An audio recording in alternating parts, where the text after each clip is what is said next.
Baik, Assalamualaikum warahmatullahi wabarakatuh. Perkenalkan, nama saya Sri Handayana dari Pendidikan Guru Pendidikan Anak Usia Dini, Fakultas Ilmu Pendidikan Universitas Negeri Makassar.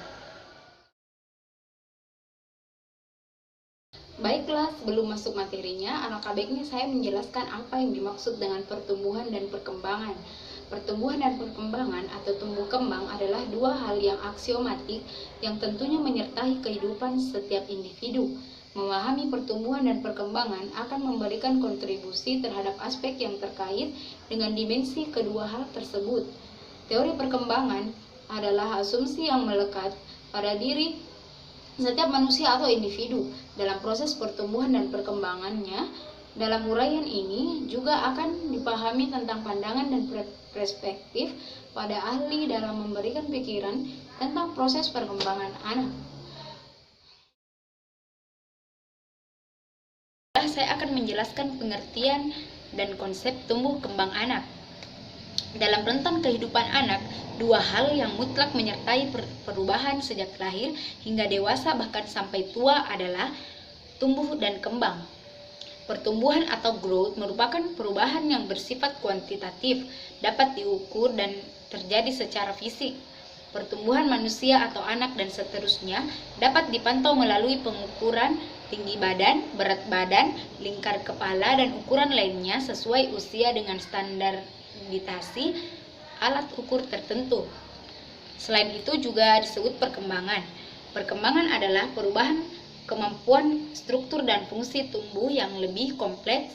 Misalnya, anak dapat berjalan atau kognitif, berbicara atau bahasa, bermain atau kreativitas, bersosialisasi atau sosial, bernyanyi atau seni, dan mengikuti perilaku religi dan memahami aturan rumah tangga atau agama dan moral. Proses pertumbuhan yang terjadi pada makhluk hidup, baik manusia, hewan maupun tumbuhan ini sifatnya irreversible atau tidak bisa kembali ke keadaan awal. Pertumbuhan yang terjadi dalam tubuh manusia diakibatkan oleh adanya penambahan jumlah sel dalam pembelahan sel. Adapun proses perkembangan yang terjadi pada manusia hidup, makhluk hidup berlangsung dalam jangka panjang atau tidak terbatas waktu maupun usia. Tidak terbatasnya perkembangan disebabkan karena proses ini lebih banyak dipengaruhi oleh faktor dari luar dan bukan dari dalam seperti pembelahan sel yang terjadi pada pertumbuhan.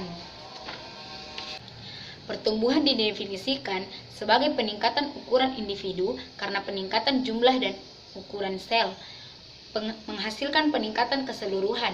Peningkatan ini dapat dilihat, dihargai, dan diukur secara akurat. Perkembangan mengacu pada perubahan kualitatif dan kuantitatif dan akuisis berbagai kompetensi untuk berfungsi secara optimal dalam lingkungan sosial. Perkembangan selanjutnya adalah proses yang berkelanjutan dari lahir hingga dewasa. Itu tergantung pada pematangan dan mielinisasi otak.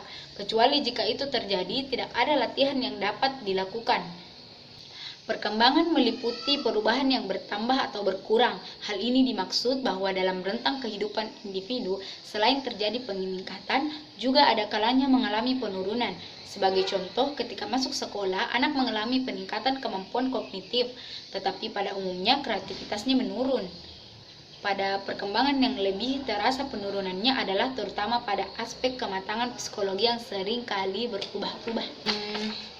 Baiklah, untuk memberikan titik terang dalam membedakan antara pertumbuhan dan perkembangan, saya jelaskan sedikit, yaitu pertumbuhan adalah proses bertambahnya ukuran fisik manusia seperti menjadi tinggi, lebar, panjang, besar, dan berat. Sedangkan perkembangan merupakan proses bertambahnya aspek non-fisik manusia seperti menjadi lebih dewasa atau berubahnya ukuran mental.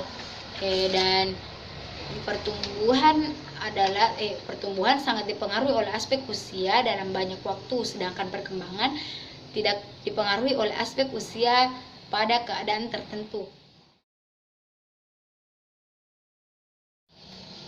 Baiklah, saya akan menjelaskan tentang faktor pertumbuhan dan perkembangan. Adapun faktor-faktor yang mempengaruhi pertumbuhan dan perkembangan individu yakni 1. Kondisi pralahir. Kondisi saat masih di dalam kandungan nantinya juga akan menyebabkan dan mempengaruhi anak saat sudah lahir.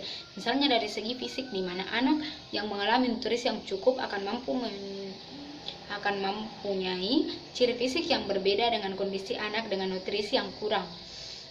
Faktor yang kedua yaitu sifat dan genetik anak. Faktor yang mempengaruhi pertumbuhan serta perkembangan anak usia dini selanjutnya adalah dari sifat genetik atau keturunannya. Hal ini merupakan faktor internal yang merupakan bawaan dari sifat orang tua yang diturunkan kepada anak. B yaitu faktor genetik merupakan modal dasar yang mempunyai peran utama dalam mencapai hasil akhir proses tumbuh kembang anak. Dan faktor yang ketiga yaitu faktor hormon. Hormon merupakan faktor yang bisa mempengaruhi tumbuh dan kembang manusia. Anak remaja merupakan anak yang sedang dalam fase pertumbuhan dan perkembangan dikarenakan hormon akan lebih matang di fase ini. Dan faktor yang keempat yaitu faktor pola asuh orang tua. Kebanyakan orang tua yang menyangka bahwa liburan sebaiknya dilakukan saat anak sudah besar. Keadaan ini rupanya salah diartikan, karena anak-anak pun membutuhkan waktu berlibur bersama keluarga. Dengan berlibur, anak lebih mengenal lingkungan luar dan siap mengenal dunia baru. Biasanya akan timbul pertanyaan-pertanyaan menarik saat mereka di luar. Dan faktor yang kelima yaitu nutrisi dan gizi yang diberikan. Faktor yang mempengaruhi pertumbuhan dan perkembangan anak usia dini yang terakhir adalah mengenai nutrisi dan gizi yang diberikan oleh orang tua setelah melahirkan. Anak membutuhkan nutrisi yang harus dicukupi untuk dapat tumbuh dan berkembang dengan baik, seperti memberikan ASI, susu formula, dan lain sebagainya. Dan faktor yang keenam yaitu ras. Ras juga menjadi penentu pertumbuhan dan perkembangan bagi manusia. Hal ini dikarenakan manusia akan tumbuh dan berkembang sesuai dengan rasnya masing-masing. Contohnya dalam ras Asia akan memiliki postur tubuh yang lebih pendek dibandingkan dengan ras Amerika. Dan faktor yang ketujuh yaitu faktor umur. Tidak selamanya manusia berada di dalam fase pertumbuhan dan perkembangan. Ada masanya tumbuh kembangnya berhenti. Yang menghentikan tumbuh dan kembang manusia adalah umur. Saat menjadi dewasa, manusia sudah tidak termasuk dalam fase tumbuh dan berkembang lagi. Faktor yang kedelapan yaitu jenis kelamin. Jenis kelamin merupakan faktor penentu pertumbuhan dan perkembangan manusia. Beberapa contohnya, salah satunya yaitu saat masih bayi dan anak-anak, masa pertumbuhan anak wanita lebih cepat dibandingkan anak laki-laki, sehingga tidak heran jika anak wanita akan lebih cepat berbicara dan berjalan dibandingkan dengan anak laki-laki. Dan faktor yang kesembilan yaitu stimulasi. Stimulasi yang baik bermanfaat dalam tumbuh dan kembang anak. Misalnya saja adalah anak yang di dalam kandungan selalu diberikan stimulus berupa suara. Saat berada di luar kandungan, dia akan mudah mendengarkan kata-kata orang lain dan dia akan cepat untuk berbicara. Yang faktor yang ke-10 yaitu lingkungan.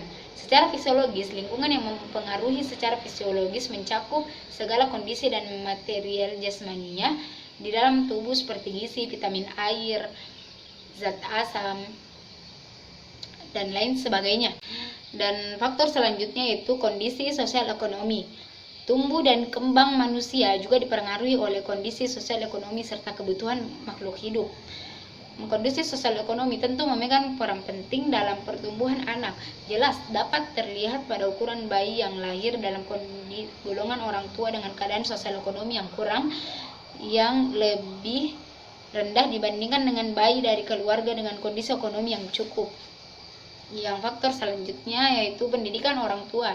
Faktor lain yang mempengaruhi tumbuh kembang anak adalah pendidikan orang tua.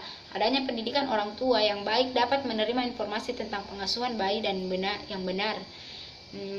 Yang faktor yang ke-13 yaitu kondisi psikologis atau kejiwaan. Masalah yang sering terjadi dalam sebuah keluarga adalah perpecahan keluarga. Masalah ini dapat menyebabkan masalah pada tumbuh kembang anak.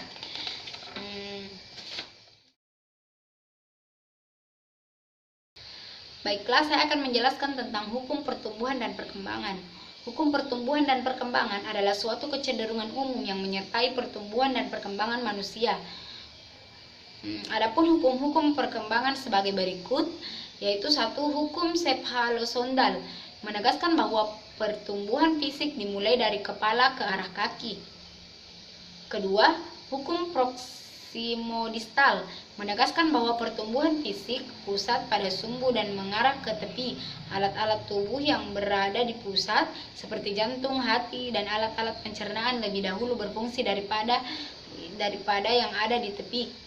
Ketiga, yaitu perkembangan terjadi dari umum ke khusus, menegaskan bahwa proses perkembangan yang dimulai dari hal-hal yang umum, kemudian sedikit demi sedikit meningkatkan ke hal-hal lebih khusus, seperti yang dikemukakan oleh Werner, bahwa anak lebih dahulu mampu menggerakkan lengan atas, lengan bawah, tepuk tangan terlebih dahulu daripada menggerakkan jari-jari tangannya. Keempat, yaitu berlangsung dalam tahapan-tahapan, menegaskan bahwa dalam proses perkembangan terjadi tahapan yang terbagi ke dalam masa-masa perkembangan, di mana setiap masa perkembangan terdapat ciri-ciri perkembangan yang berbeda. Contohnya, pemahaman pada manusia antara lain meliputi masa pralahir, masa jabang bayi 0-2 minggu, masa bayi 2-1 bulan, masa prasekolah 1-5 tahun, dan seterusnya. Kelima, hukum tempo dan ritme perkembangan, menegaskan bahwa tahapan perkembangan berlangsung secara berurutan, terus-menerus, dan dapat tempo perkembangan yang relatif tetap serta berlaku umum. Perbedaan cepat lambatnya suatu pemahaman perkembangan menampilkan perbedaan individual. Tidak banyak yang bisa dilakukan guru atau orang tua untuk mempercepat atau memperlambat tempo dan irama perkembangan tersebut. Jadi cukup sekian yang dapat saya jelaskan mengenai tumbuh kembang anak. Lebih dan kurangnya mohon dimaafkan. Wabillahi taufik wal hidayah. Wassalamualaikum warahmatullahi wabarakatuh.